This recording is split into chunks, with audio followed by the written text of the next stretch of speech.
તો વિધાનસભા પેટા ચૂંટણી લઈને અન્ય મોટા સમાચાર। એક પણ બેઠક પર પેટા ચૂંટણી નહીં લડે આપ। પેટા ચૂંટણીમાં 5 બેઠક પર કોંગ્રેસ ઉમેદવાર ઉતારશે। કોંગ્રેસ પ્રમુખ શક્તિસિંહ ગોહિલે આ જાણકારી આપી છે। અમારી ખાલી પડી છે ત્યાં અમે લડીશું, એટલે કે અમારી વચ્ચે આ બાબત કોઈ વિવાદ નથી તેવું નિવેદન તેઓનું સામે આવ્યું છે। कांग्रेस प्रमुख शक्तिसिंह गोहिले आ महत्वनी जानकारी आपी छे। अमारी खाली जग्या पड़ी छे त्यां अमे लड़ीशुं तेवुं आ निवेदन सामे आव्युं छे। अमारी अहींया अमारी खाली पड़ेली छे એટલે સ્વાભાવિક રીતે જે આમ આદમી પાર્ટીની ખાલી પડેલી હતી એનું ઇલેક્શન અત્યારે થઈ નથી રહ્યું, એટલે નેચરલી જ્યાં આગળ અમારી ખાલી પડેલી હતી ત્યાં કોંગ્રેસ પાર્ટી લડવાની છે, એમાં કોઈ વિવાદ નથી।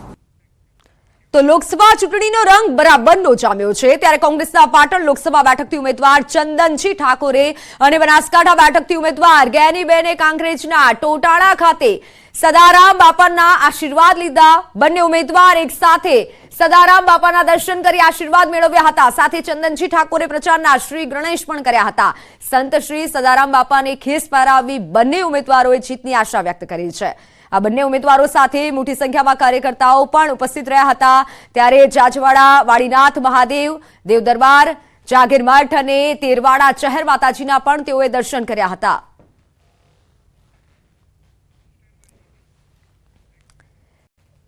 सुरेन्द्रनगर लखतर विरंगाम हाईवे पर कड़ू गाम नजीक ट्रक में आगनी एक घटना सामे आवी छे। समय सूचकता वापरी चालक बहार कूदी जता जानहानी टળી। ट्रकनो આગળનો ભાગ આગના ઝપેટમાં આવવાના કારણે બળીને ખાખ થયો હતો। જો કે અમદાવાદથી સુરેન્દ્રનગર તરફ જતી આ ટ્રકમાં આગની ઘટના બની। સ્થાનિકો અને અન્ય વાહન ચાલકોનો આગ ઉપર હાલ તો કાબુ મેળવવાનો પ્રયાસ કરવામાં આવ્યો।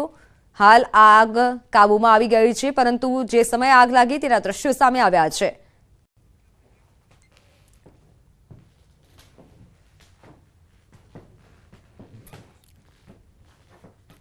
તો વાત હવે ગરમીની આગાહીની।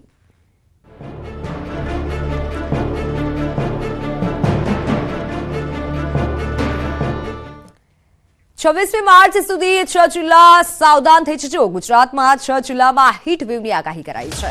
कच्छ अने सौराष्ट्રના 5 जिल्ला માટે આ મહત્વની આગાહી કરવામાં આવી છે।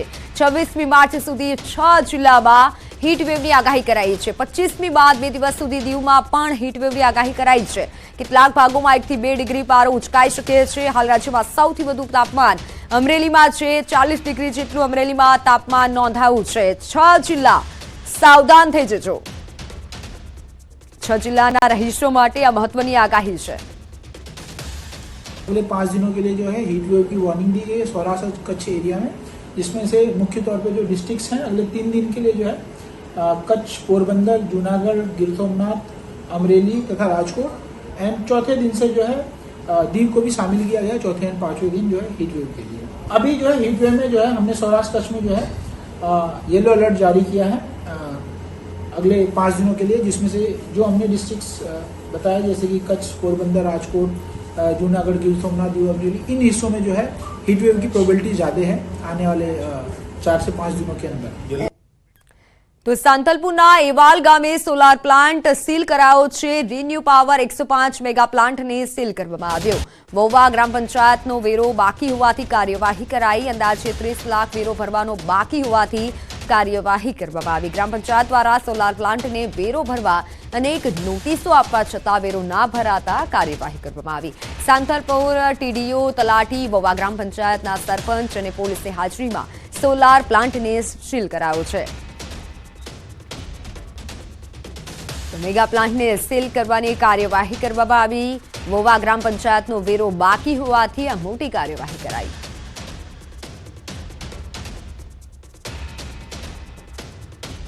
इनको हमने बहुत बार जो नोटिस दी थी, जिसके बारे में हमारे तलाटी ने आपको बताया, उसके बाद मैंने खुद ने भी इनको एक नोटिस दी, पर फिर भी इनके द्वारा कोई भी ऐसा आधार या ऐसा कोई भी सबूत हमारे सामने ये नहीं प्रस्तुत कर पाए कि जिसके माध्यम से ये साबित होता हो कि इनको प्रॉपर्टी टैक्स नहीं देना है। સુરેન્દ્રનગરમાં આ વર્ષે ઉનાળુ પાકનું વાવેતર ઓછું થયું છે. કારણ માત્ર એક જ છે કે પિયત પાણીની સમસ્યા.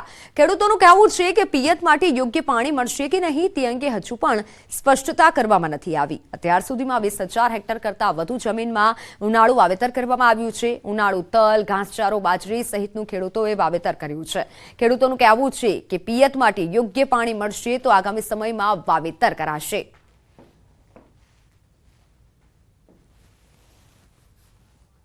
ખાસ કરીને રાજ્ય સરકાર જાહેરાત કરી છે કે પાણી આપવું એમ નર્મદા મારફત, પણ અત્યારે એ લોકો સ્પષ્ટતા એવી કરતા નથી અને કેનાલો અનિયમિત રહે છે. તો ખેડૂતોને વાવેતર કરવું તો કેવી રીતે કરવું, એટલે મોટાભાગના ખેડૂતોએ વાવેતર કરવાનું ટાળ્યું છે.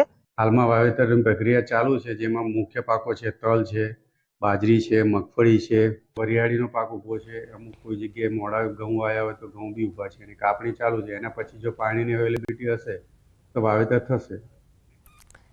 વાત સાબરકાંઠાના હિંમતનગરમાં કોટન માર્કેટમાં તમાકુની ખરીદી શરૂ કરાઈ.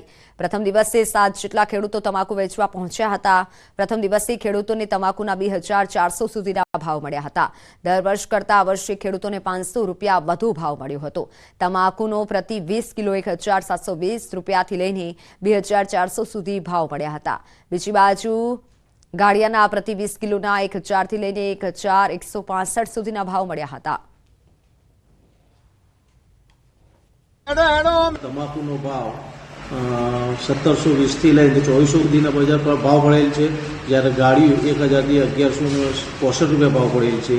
અને ગઈ સાલ કરતાં ગઈ સાલની સરખામણીએ આ સાલ ભાવમાં 500 રૂપિયાનો વધારો જણાય છે હાલ શરૂઆતમાં. કરજણ તાલુકામાં જમીન સંપાદન મુદ્દે ઓછું વળતર મળતા ખેડૂતોની નારાજગી યથાવત છે. કણભા ગામ બાદ અન્ય ગામોના ખેડૂતોએ નારાજગી દર્શાવી ચૂંટણી બહિષ્કારની ચીમકી ઉચ્ચારી છે. કણભા ગામ સહિત હાંદોડ, બોડકા, માંગરોલ, સુરવાડા ગામમાં ચૂંટણી બહિષ્કારની બેનરો લગાવવામાં આવ્યા છે.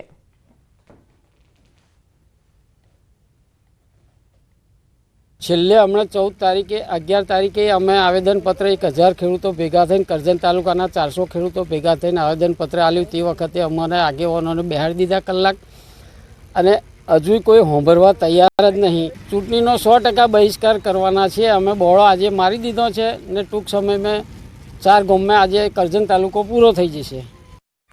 ગીર સોમનાથ સહિતના કાંઠા વિસ્તારમાં લોકોને પીવાના પાણીની સમસ્યા છે. ગૃહિણીઓએ આસપાસના વાડી વિસ્તારમાં પાણી માટે રચડપાટ કરવો પડે છે.